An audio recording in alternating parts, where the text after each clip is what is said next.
My name is Mohammad Raju Mia. গাছ লাগালেই দেওয়া হচ্ছে পুরস্কার। অনেকের জন্য নিয়মটা ভিন্ন। শিখে বলতে হবে ইংরেজি শব্দ, বলতে পারলেই রিকশা চালকরা পাবেন একটি করে চমক বক্স। সেখান থেকে ভাগ্যক্রমে চিরকুট তুলে তারা জিতে নেন বিভিন্ন উপহার। কারো হাতে ওঠে পবিত্র কোরআন শরীফ, কারো হাতে গামছা, কারো হাতে লুঙ্গি, আবার কেউ পান 1 কেজি চাল সহ নিত্য প্রয়োজনীয় সামগ্রী। পাশাপাশি প্রত্যেককেই একটি করে ফুল এবং বিশেষভাবে তৈরি টি শার্ট উপহার দিয়ে জানানো হয় সম্মান ও কৃতজ্ঞতা। জীবন অবাক না করলে কে করবে? 28% মিল্ক ফ্যাটের অবাক করার সাথে ফ্রেশ মিল্ক পাউডার। জীবন অবাক করুক প্রতিদিন। রিক্সা চালক যারা আছেন, এই যে তারা এত পরিশ্রম করেন, এই পরিশ্রমের জন্য আমরা তাদেরকে ছোট্ট একটা অ্যাপ্রিসিয়েশন হিসেবে এই ক্যাম্পেইনটা আসলে আয়োজন করেছি। এবং এই ক্যাম্পেইনের মধ্যে আমরা কিছু গিফট রেখেছি এবং গিফটের মধ্যে আছে লুঙ্গি, গামছা, তারপর কুরআন শরীফ, টি শার্ট। রিক্সাওয়ালা মামাদের সাথে আমরা ছোট একটা গেম খেলছি, তাদেরকে ছোট ছোট কিছু ইংরেজি সেন্টেন্স শেখাচ্ছি তাদেরকে, তারা আমাদের সাথে রিপিট করছে। এবং আমি যেটা দেখলাম যে তারা অনেকেই কিন্তু অনেক আগ্রহী, নিজে থেকে এসেই বলছে মামা আমিও একটু ইংরেজি শিখতে চাই। তো তারা শিখছে এবং আমরা একটা রাফেল ড্র সারপ্রাইজ বক্স রেখেছি এবং সেখানে বিভিন্ন রকমের গিফটস আইটেম আছে। তো এভাবেই আমরা আমাদের আয়োজনটা আজকে করছি। শুধু রিকশা চালকদের কেনই বেছে নেওয়া হলো, এমন প্রশ্নই জাগছে নিশ্চয়ই।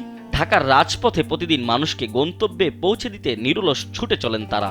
প্রচণ্ড রোদ, ঝুম বৃষ্টি কিংবা ক্লান্ত শরীর কোনো কিছুই থামাতে পারে না তাদের জীবনযুদ্ধ। অথচ সেই মানুষগুলোর পরিশ্রমের স্বীকৃতি খুবই কম মেলে। সমাজের সেই নীরব যোদ্ধাদের মুখে হাসি ফোটাতেই রাজধানীর বসুন্ধরা আবাসিক এলাকায় আয়োজন করা হয় এই ব্যতিক্রমী সম্মাননা কর্মসূচি। তবে শুধু উপহারেই সীমাবদ্ধ ছিল না এই আয়োজন। রিকশা চালকদের শেখানো হয় দৈনন্দিন জীবনে ব্যবহৃত কিছু সহজ ইংরেজি বাক্য। আমরা আজকে চেয়েছি যে ঢাকায় যা রিকশা মামারা সারাদিন অক্লান্ত পরিশ্রম করে আমাদেরকে সাহায্য করে, আমাদের দৈনন্দিন যাতায়াতে সাহায্য করে, ওনাদেরকে একটু সম্মান জানাতে একটা আয়োজন করতে। বেসিক্যালি আমরা এখানে ওনাদের সাথে একটা চ্যালেঞ্জের মতো গেম খেলছি, যেখানে খুবই সহজ কিছু সুন্দর সুন্দর বাক্যের ইংরেজি আমরা ওনাদেরকে শেখাচ্ছি। যেমন ধরুন, আমরা সবাই আমাদের পরিবারকে ভালোবাসি, তাই আমাদের পরিবারকে আমরা ভালোবাসি, আমাদের দেশকে আমরা ভালোবাসি, এরকম ধরনের সুন্দর সুন্দর কিছু বাক্যে সহজ ইংরেজিগুলো আমরা ওনাদেরকে শেখানোর চেষ্টা করছি এক লাইন করে। নতুন কিছু শেখার আনন্দে উচ্ছ্বসিত হয়ে তারা আত্মবিশ্বাসের সঙ্গে ক্যামেরার সামনেই সেই বাক্যগুলো উচ্চারণ করেন। তাদের প্রাণবন্ত অংশগ্রহণে পুরো আয়োজন হয়ে ওঠে আরও আনন্দময়। ইংলিশ পড়তে পাইছি দেখি আমাকে কোরআন শরীফ দিছে এবং আমার ছেলে মাদ্রাসায় থাকে, ওনার কোরআন শরীফটা অনেক কাজে লাগবে, এই কারণে তারা কোরআন শরীফ দিয়ে দিছে। আমাকে ফুল দিয়েছে, গেঞ্জি দিয়েছে। একটা ইংরেজি শিখছি, বলতে পারছি দিকে লাগছে, এর কারণে আমাকে একটা লুঙ্গি, একটা টি শার্ট দিয়েছে, ভালো লাগছে। এটা পরে আমি রিক্সা চালাতে পারবো, গেঞ্জিটা পরে বাসায় থাকতে পারবো, রিক্সা চালাতে পারবো। আমাকে দিচ্ছে, আমি ইংরেজিতে নাম আমি ওরা বলতে পারছি না, আপনার কাছে আজকে আমি শিখলাম। এই লেগে আপনি ইংরেজি আমি পাচ্ছি দেখে আপনি আমাকে উপহার থেকে দিচ্ছেন একটা লুঙ্গি, একটা গেঞ্জি, একটা ফুল, আমার খুব ভালো লাগবে। ওনারা ইংরেজি আমার পড়ায়, তো ওনারা পড়ার জন্য আমাকে শিখাইলো, আমি ইংরেজি একটা পারলাম শিখতে, তার জন্যে ওনারা অনেক কিছু উপহার দিল। তার মধ্যে গামছা দিয়েছে, আপনার রিক্সা চালার জন্য ঘামছি না, ঘামলে আপনার ঘাম তো মুছতে হবে গামছা দিয়ে। তার মধ্যে আপনার চাউল দিয়েছে, তার মধ্যে ফুল দিয়েছে, অনেক সুন্দর। এ সময় পথচারী ও শিক্ষার্থীদের সঙ্গেও কথা বলেন আয়োজকেরা। তাদের কাছে তুলে ধরা হয় পড়াই এবং নেক্সট স্টেপ টিউটোরিয়ালের শিক্ষা কার্যক্রম ও সামাজিক উদ্যোগের কথা।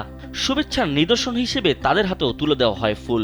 আমরা এখন আছি ঘাটপাড়ে, তো এখানে অনেক স্টুডেন্টসদের যাওয়া আসা হয়, নর্থ আইইউবি, এআইইউবি। তো আমরা স্টুডেন্টদের সাথে ইন্টারাক্ট করার চেষ্টা করছি, সিন্স নেক্সট স্টেপ এবং পড়াই স্টুডেন্টদেরকে নিয়ে কাজ করে, এই বেসিসে কাজ করে।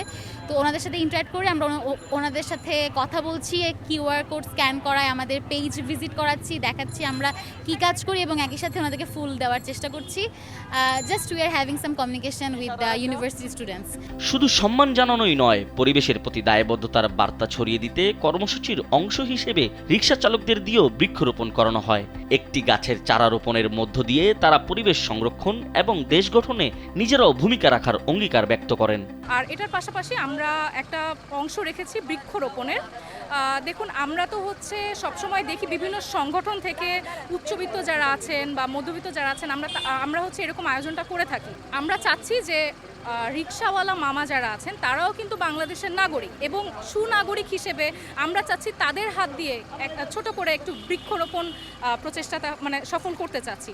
তো আমরা চাই তারাও হচ্ছে বাংলাদেশকে সুন্দরভাবে গঠন করতে অংশগ্রহণ করুক। পড়াই এবং নেক্সট স্টেপ টিউটোরিয়ালের উদ্যোগে অনুষ্ঠিত হয় রিকশা চালক সম্মাননা। 23 তারিখ বৃহস্পতিবার বিকেল থেকে শুরু হওয়া এই আয়োজনে অংশ নেয় প্রায় 100 জন রিকশা চালক। পড়াইয়ের মূল মোটোই হচ্ছে অ্যাফোর্ডেবল অ্যান্ড অ্যাক্সেসিবল এডুকেশন, মানে আমরা হচ্ছে যত আন্ডার প্রিভিলেজ বাচ্চা আছে রুরাল এরিয়া বা হচ্ছে আরবান এরিয়াতে যারা আন্ডার প্রিভিলেজ বাচ্চাদের নিয়ে মূলত আমরা ইংরেজিটা শেখানোর চেষ্টা করি, এবং আমাদের ওটার পাশাপাশি দুইটা ক্লাসরুমও আছে। একটা হচ্ছে নেত্রকোনায়, সেখানেও হচ্ছে আমরা অনলাইন অ্যান্ড অফলাইনে হচ্ছে বাচ্চাদেরকে এডুকেশন দিই, শিক্ষা দিয়ে থাকি, এবং আমরা বিশ্বাস করি যে শিক্ষাই কিন্তু আমাদের দেশটাকে কিন্তু এগিয়ে নিয়ে যেতে পারবে, এবং সেই লক্ষ্যেই পড়াইটা কিন্তু কাজ করছে। পুরো আয়োজনে স্বেচ্ছাসেবক হিসেবে কাজ করেন স্কলাস্টিকা প্রতিষ্ঠান থেকে আসা শিক্ষানবিশরা। পড়াই এবং নেক্সট স্টেপ টিউটোরিয়ালের সদস্যরাও। সবার সম্মিলিত প্রচেষ্টা, আন্তরিকতা ও শ্রমে সফলভাবে সম্পূর্ণ হয় এই মানবিক উদ্যোগ। সমাজে যাদের ঘাম ঝরে প্রতিদিন, অথচ তাদের গল্প খুবই কম আলোচনায় আসে, তাদের জন্য এই আয়োজন যেন এক অন্যরকম স্বীকৃতি। একটি ফুল, একটি সম্মান, কয়েকটি উপহার কিংবা ভালোবাসার একটি বাক্য, এসবই যেন নতুন করে মনে করিয়ে দিল সম্মানী মানুষের সবচেয়ে বড় প্রাপ্তি। আকাশ শিকদার, কালবেলা।